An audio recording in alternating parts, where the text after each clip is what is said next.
safe cell, tunakuwa na miaka 11 tuko ndani ya safe cell. Tunashukuru wale walituhimiza kwa kukia kutusaidia kwa gisi tunaweza pata pori ya bakaaji.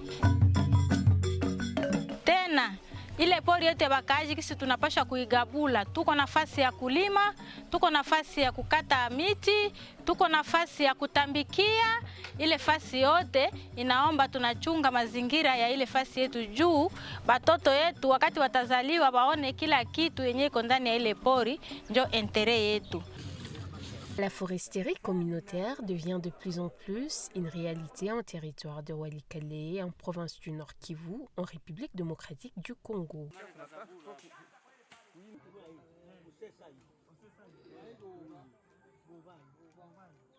8 de communautés qui ont acquis leur titre de concession forestière de communauté locale sont en phase de mise en place de plans simples de gestion de l'aire CFSL. Les plans simples de gestion et ces documents qui devraient orienter l'utilisation de la forêt par la communauté. Pratiquement, la communauté commence par la planification de son plan simple de gestion. Pour élaborer le plan simple de gestion, le guide opérationnel a prévu 4 phases. La première phase, c'est la phase de planification. Nous avons défini avec les communautés les objectifs de gestion.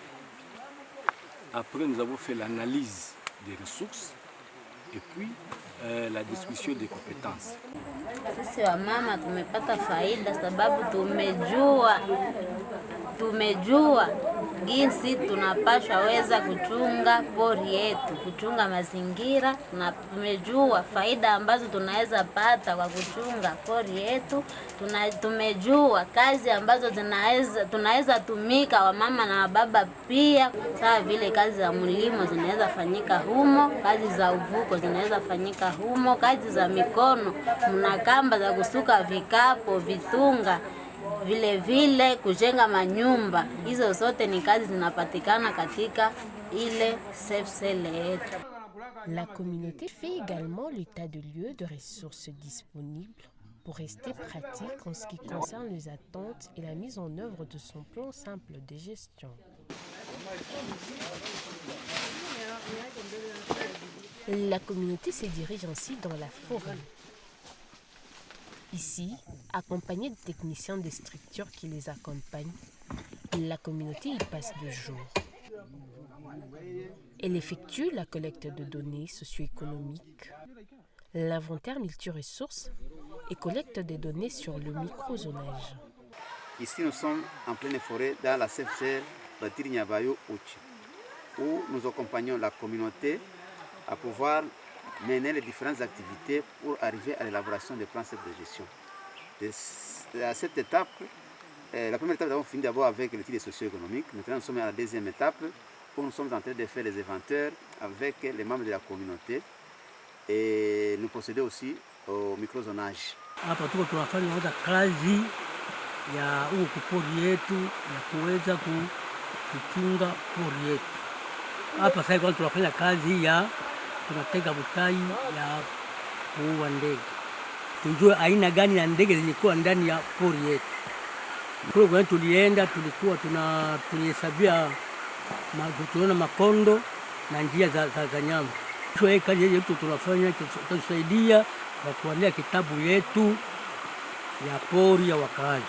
Hii kazi yenye tuko nafanya ninajua ya kwamba itaturuhusu kuandika kitabu chetu kuhusu matimizi ya pori yetu. Kazi yenye iko ngumu zaidi, lakini tunajitahidi kwa hiyo tunajipatia moyo kwa sababu tunaona ndani ya ile kazi kuko matukio bora ndani yetu sisi wa vijana. Gisi sawa vile wazee walikuwa natumikisha pori, lakini tunaona ndani ya hii matimizi ya hii kazi tutakuwa hako na kitu kenye kinaweza kufurahisha na watoto wa kuzaliwa, kwa sababu matimizi ya pori ilikuwa natimiziwa mubaya, lakini ndani ya hii kazi tunaona kutakuwa matimizi yenye na watoto wenyewe tunazala watapata faida ya hii pori yao. Et nous avons combiné des activités, l'activité de microzonage et l'activité des inventaires multi-ressources. Cette étude ici nous aide à définir les micro-zonages pour les différentes zones d'exploitation dans ces différentes CFCL. Avec ces différentes zones, les communautés locales vont maintenant essayer d'orienter leur utilisation des espaces en fonction des différents objectifs qu'ils se sont définis. Et parmi les objectifs définis par les communautés, nous avons noté l'agriculture, nous avons noté l'amélioration de l'exploitation artisanale des bois, la récolte des produits forestiers non lignés, la conservation de la biodiversité et tas d'autres objectifs. Alors, à partir de ces micro-zonages, nous sommes en train de localiser les zones où se fera chaque activité. Et cela permettra de nous guider lors de la mise en œuvre du plan simple de gestion qui sera élaboré. On a déjà commencé avec les inventaires, mais nous nous rendons compte que dans ces inventaires, la forêt est tellement diversifiée et nous nous retrouvons devant une difficulté liée seulement à l'inexpertise de la population, puisqu'il a fallu qu'on leur apprenne comment est-ce qu'il faut conduire les inventaires forestiers. Mais petit à petit, la population est en train de s'améliorer pour que demain ou le lendemain, qu'ils puissent eux-mêmes prendre la responsabilité de conduire les inventaires eux-mêmes. Alors, deuxième préoccupation ou bien défi que nous avons avec les inventaires ici, la forêt tend vraiment vers les climax. Et quand ça tend vers les climax, les pieds d'arbres sont un peu éparpillés. Et donc la forêt n'a plus de sous-bois. C'est pourquoi certaines espèces, certains pieds sont un peu éloignés des autres.